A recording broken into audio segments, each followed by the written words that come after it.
Welcome to the Asian Life Coach Collective podcast with Ray Tsai. We talk about real-life problems, including practical tips, powerful tools, and interesting stories shared by professional certified life coaches.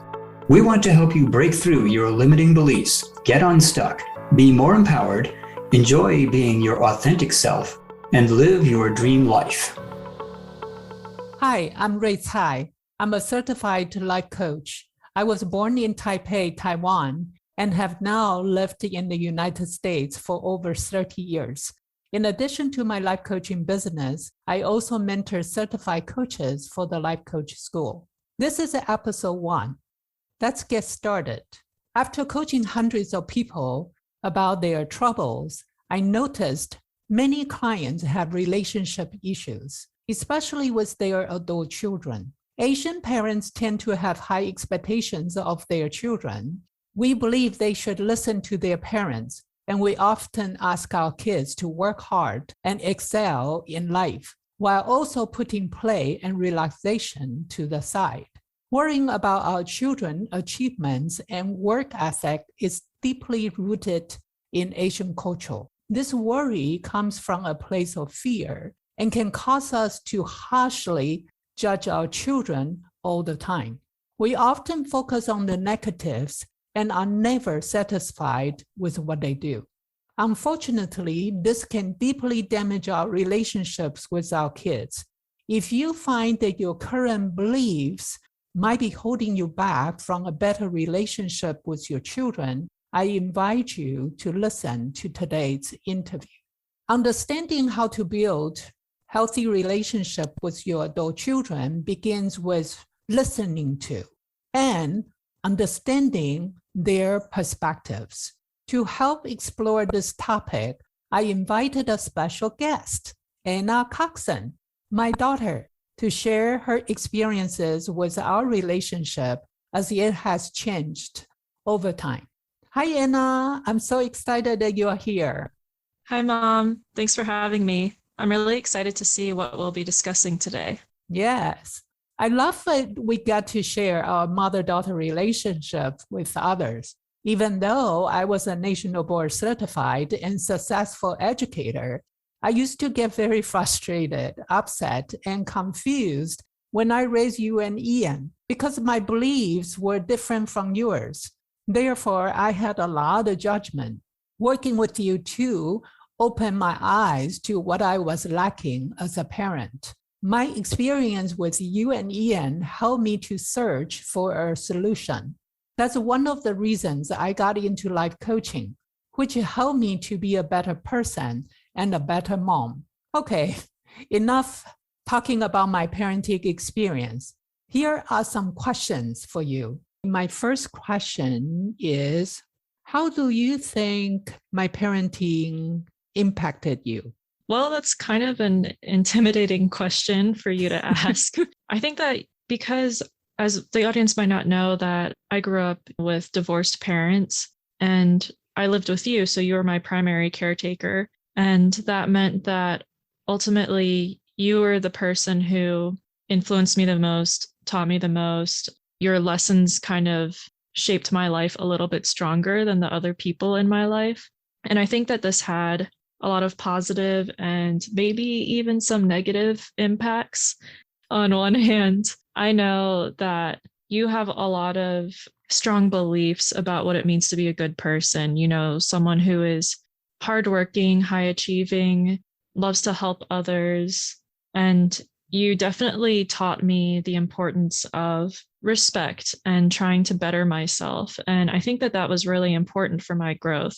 But I also think that some of these goals of being hardworking and high achieving at times was a little bit damaging for my self-esteem, because I guess I could call you kind of a stereotypical Asian mom, where sometimes when I was growing up, you were really strict. You had high expectations for my grades, high expectations for my extracurriculars and how I conducted myself in general. And while I think sometimes it's good to have these expectations and to have structure in a child's life, at the same time, it sometimes made me feel like I needed to be almost perfect in order to be good enough. And that's something that I know is a common thread for a lot of Asian kids and also just kids who have stricter parents in general, that we have the tendency to grow up with a little bit of perfectionism, a little bit of insecurity that we need to be better. And over time, I think that it can kind of make like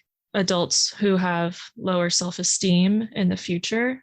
And that's something that I'm still trying to work on, something that despite all of the other good lessons that I've had, that I would want to improve about myself.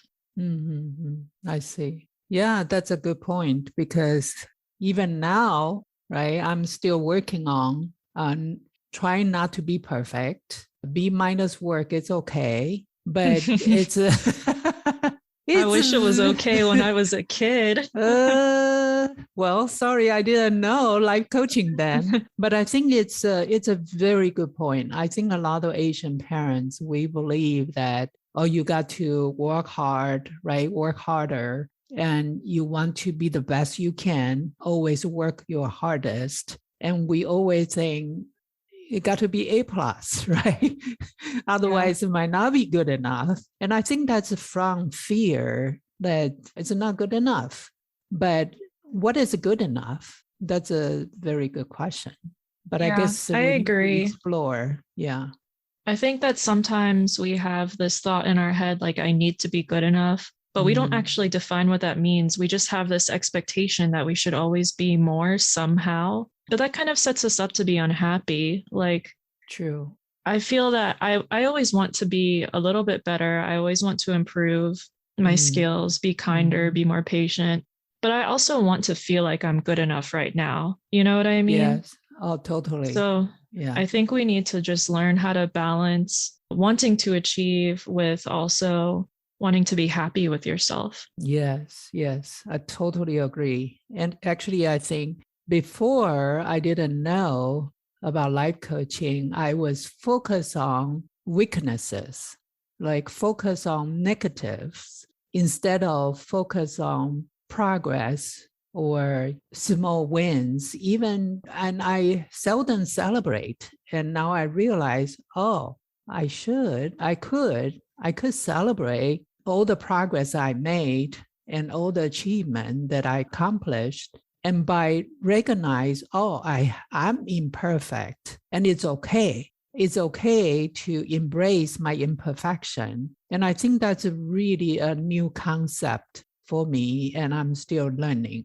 So I'm glad you point that one out. Okay, so my next question is, as you got older, what did you want our relationships to look like? I think that there were two main things that I wanted out of our relationship as I became more like a young adult. When I was a kid, I felt like we didn't have that good of a relationship, where a lot of times we would fight over things that sometimes weren't really willing to listen to each other or to see each other's point of view. A lot of times I felt like you were angry with me for things that sometimes I didn't understand. And because of that, I became very reactive, where I was annoyed at you for sometimes no reason. I think that because we had a lot of clashing, that I kind of was put into this mode that's like always on defense, where I always kind of felt like I needed to prepare for a fight or something, which is just not a healthy place to be. And so as I got older, what I really wanted was for that to go away. Like, I wanted us to be able to listen to each other more openly. I really wanted to be able to talk to you openly about my life and my thoughts and my feelings without fear of judgment or without fear of being lectured, something like that. Yeah. And it was important to me to feel like we had a more open, mutual understanding of each other, and that we were willing to talk peacefully with each other, which I'm so glad that things have changed, where we've both grown and we've both, I think, become a little bit nicer to each other. Only a little bit? Okay, a lot nicer to each other. And it makes a huge, huge difference for me and like the personal quality of my life, that I know I can count on my mom. I know I can talk to you about things when I need help. But also, I guess that bridges into the second thing that I want as an adult. Mm-hmm. Even though I still do need your help sometimes, there came a point where I wanted you to back off a little bit, like not out of my life, but to kind of like let me take the wheel, if that makes sense. Yeah. As I got older, I was more able to take care of my own decisions, to take care of my own responsibilities. And sometimes I would get annoyed when I felt like you were still trying to tell me what to do. And I understand that it's comes hard from a place. Not to. I know that you do it because you want to help me and you're trying to prevent me from making mistakes. But I think that I benefit more, honestly, when I make my own mistakes and learn from them. Yeah. It hurts for sure, but I kind of would rather make mistakes that are my fault and then know that I can lean on you when I fall. Yes, totally. Well, you Instead always of have feel my like you always have my support. Thank you. I think that that's like a healthier approach. Instead of, for some parents, they feel like they need to control their children's lives a little bit in order to protect them. But the reality is I need to know how to protect myself by myself. Yes. I want you to be there, but I need to know how to do it on my own too. Yeah. Yeah, it's important for parents to know because, parents tend to worry, right? We don't want our children to get hurt. So we want to prevent they get hurt. And then we kind of worry ahead of time. And so that's also a lesson for parents to learn. And I think it's a painful experience, especially I didn't know what I was doing. I didn't go to school for parenting, right? So it's kind of like I learned by doing it and then kind of tweaking it and also learning to listen, right? Really paying attention. And I think that helps us both to have better relationships. Right. I think that's a really good point because traditionally speaking, parents have the power in the relationship, right? Like, especially in Asian culture, what a parent says is kind of like the law.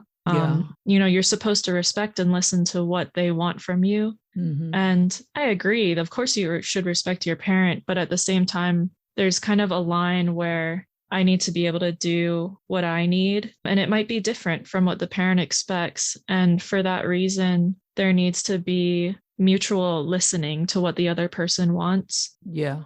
Because, we're not the same people. We're actually incredibly different people. And although sometimes that makes it more difficult to communicate, I think that it makes our lives richer when we actually listen to and appreciate each other, especially appreciate our differences. Totally. I actually really appreciate when you share a lot of insights or information, knowledge that you have learned, politics and whatever the social problems and about pandemic and also about animals, about all the things. It's just like, also about people. They're just so much, it's like so fascinating to listen to you. And I learn a lot too. So it's really great. I just love to sit and listen. Like, wow, here's my girl.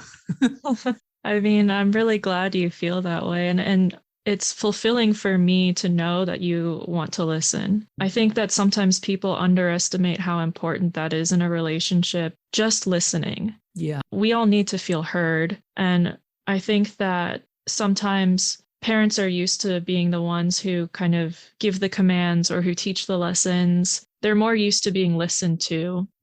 And as your children grow up, the relationship starts to have more of like equal power, where you're both adults and it's time for you to put work in for you both to listen equally to each other. True. And to realize that you can still learn from each other both ways. Like it doesn't just, you don't stop having a parent or stop having a child just because everyone's grown up.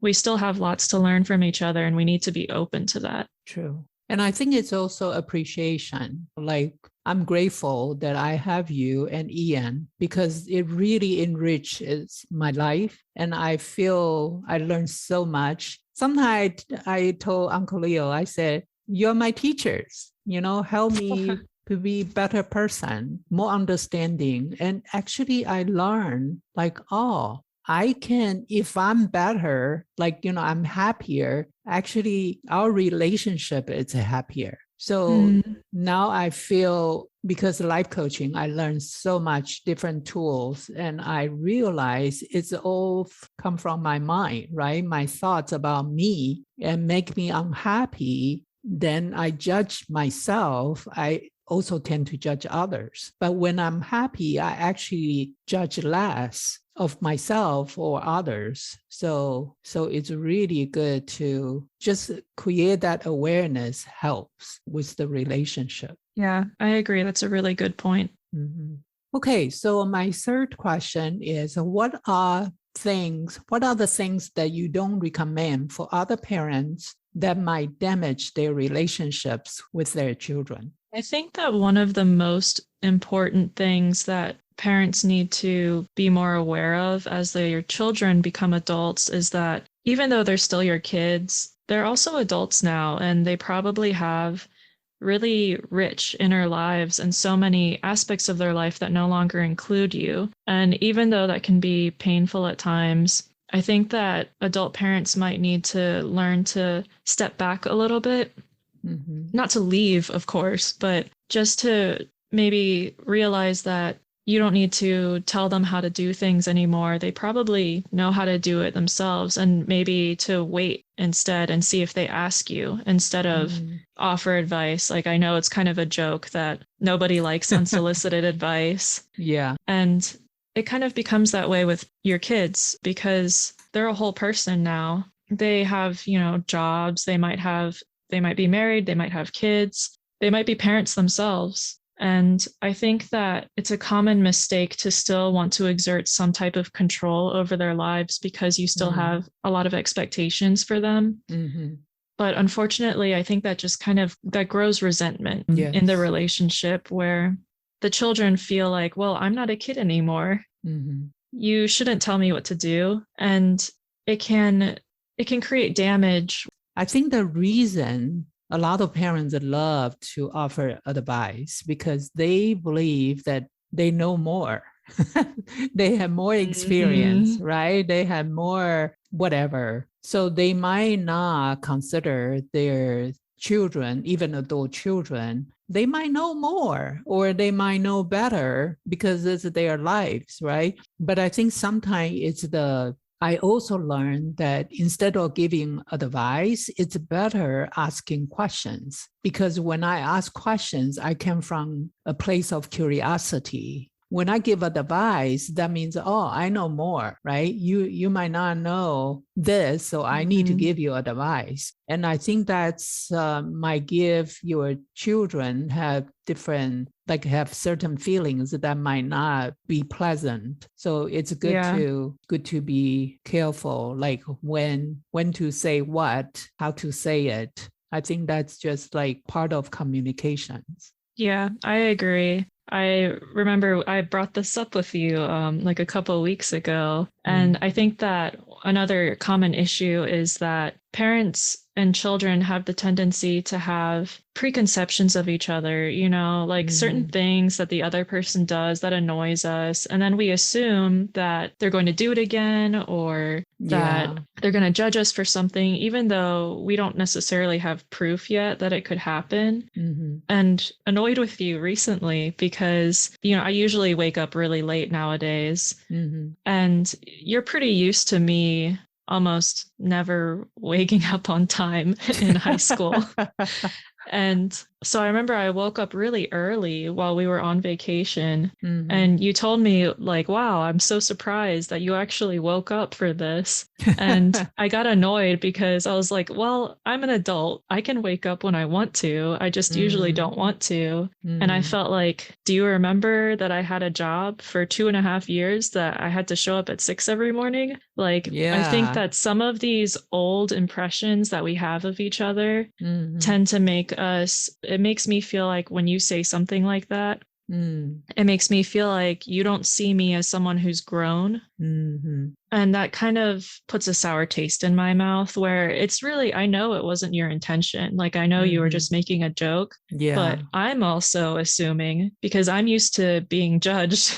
And so we're both, like, and a fairly innocent interaction becomes something annoying for no real reason because we're both making assumptions about each other. And I think that, like, to have a healthy relationship with anyone, not just with your kids, you need to drop the assumptions and try to just take things as they are, because you could be really surprised how it turns out. Maybe you won't be surprised, but the idea is that you're looking to be pleasantly surprised. Yeah, I think that's a good point, because a lot of time we all assume, right? And it's easy to judge, but if we kind of look at it as a clean slate, and also, like, past is already in the past, and we really focus on the present and really appreciate the person before us, like in front of us, then it's probably will have less miscommunication, misperception, and easier to communicate and have mutual respect. So I think it's the assumption and judgment a lot of time will block us to have better relationships.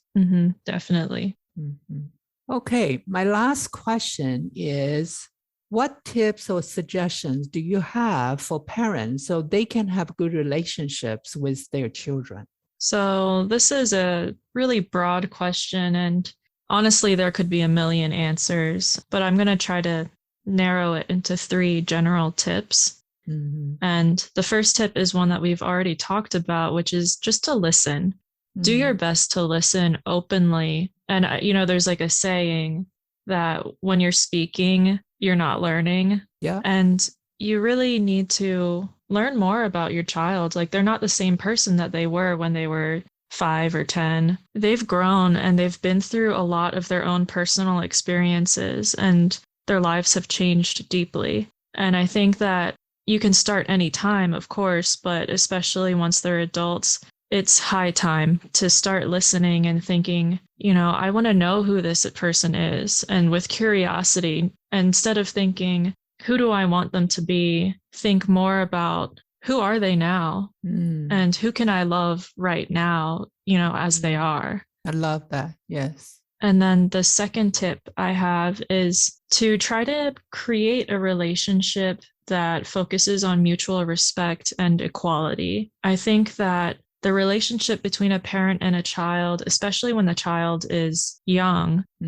has a certain power imbalance naturally, because, the child is still growing up and they have so much to learn, and the parent has a place of authority over them. But as the child becomes an adult as well, this power shifts where it becomes more equal over time. And I think that parents who especially have young adult children are still sometimes going through that transition where they need to accept that the power is changing between them. And it's important to treat your child as an equal, as someone who is worthwhile to listen to respect, to work with, to learn from. And ideally, you both want to do this with each other. It should be mutual. It should be reciprocative. And sometimes it always takes time to build this type of relationship. So I would really urge parents that if you feel like this is something that you want and maybe something that you don't have yet, to try to be the first person to reach out, because I think you'll find that your children will respond as soon as they feel like you're really listening to them and you're respecting what they want or like who they are. They'll start to open up a little bit more too. And it'll just become easier and easier for you to open up to each other. Yeah, yes, that's true. So sum it up, I think it's, we got to listen, truly listen, have mutual respect, and we're not judging each other. We try to communicate and appreciate each other, accept your adult children as who they are, not who you want them to be. That would help have better relationships. Yeah, I think that does a great job of leading right up to my third tip, which has to do with altering your expectations of what you want from your kids and kind of surrendering your feelings about who they should be. I think that a lot of times when we have people very close to us, like our children, our parents, our significant other, we have to make a choice to love them, right? Like sometimes it's hard and we have to choose, well, how important is this really to me? And I think that a lot of times people ask themselves, would I rather be right or would I rather love them? But I think that that question doesn't necessarily make sense. Like, how do you know what you want is right? You're not necessarily in the right. So why would you choose between being right and, putting yourself on a pedestal or loving someone when you could just learn how to change your expectations, learn how to change what might work for you or for them? Because you don't have to choose between being right or loving someone. You can always love them. Like you can do both, but sometimes it means you have to compromise. Yeah, I think it's important to let your adult children be who they are, right? And not really have some kind of unrealistic expectations and expect them to do what you want them to do, because that's always a disaster. Yeah. I do think that parents should do their best to use their judgment, because there may be situations where your child really does need big changes. Maybe they're struggling through something, or maybe they're making very dangerous decisions. And maybe that's the time for you to step up and say, hey, I really need you to listen to what I have to say. But I think that in the majority of relationship problems, a lot of it doesn't stem from a problem that big. A lot of times it's just the petty, small things with small annoyances that build up over time. Yes. And you have to really think deeply about how you act and how they act and how you treat each other, and think like, well, is this really that important? Or would I rather have this? Is it more important for me to tell them what I think every time, even if it might hurt their feelings? Or would I rather that they feel like they can talk to me about anything? You need to think deeply about your behavior and whether or not it's really serving yourself or serving your relationship. Yes. That's those all are very good tips. Well, thank you so much, Anna. Your perspectives and suggestions are very valuable to our audience and me. I'm very proud of you and who you have become. Thank you. That's really nice to hear. For what it's worth, I'm also proud of who you've become too. Oh, I appreciate that. And I'm so grateful that we've both been able to work on our relationship together. Usually parents watch their children grow, and as your daughter, I think it's pretty rare to get the opportunity to watch you grow as well. I guess before we end the podcast, I'd like to ask you a question. Okay. How do you think life coaching changed how you approached our relationship? That's a good question. I used to believe in putting family first and that I should put myself last. After life coaching, I learned that taking care of my own needs and wants, as well as having a good relationship with myself, actually helped me to have better relationships with you and Ian. Interestingly, I didn't see that before. I also learned not to judge, but instead to get more curious about you and your life by asking questions. Good point. Our experience is very special because we are willing to accept each other's imperfection and continue to learn, love, and appreciate and support each other's so we can continue to have a closer relationship. I hope you can come back again in the near future. Yeah, I would love to. I guess if you ever have another podcast about children or parenting and you need a test subject, that's what I'm there for. Super. All right. Thank you, Anna. Thank you. Thanks everyone for listening. Thank you for listening to this podcast. We hope you find it helpful. Please subscribe, download, and/or share it with your family and friends. We'd love to hear from you. Your reviews and comments will be greatly appreciated. You can also book a free 30-minute coaching session with Ray on her website at raetsaicoaching.com. That's RaeTsaiCoaching.com. See you next time.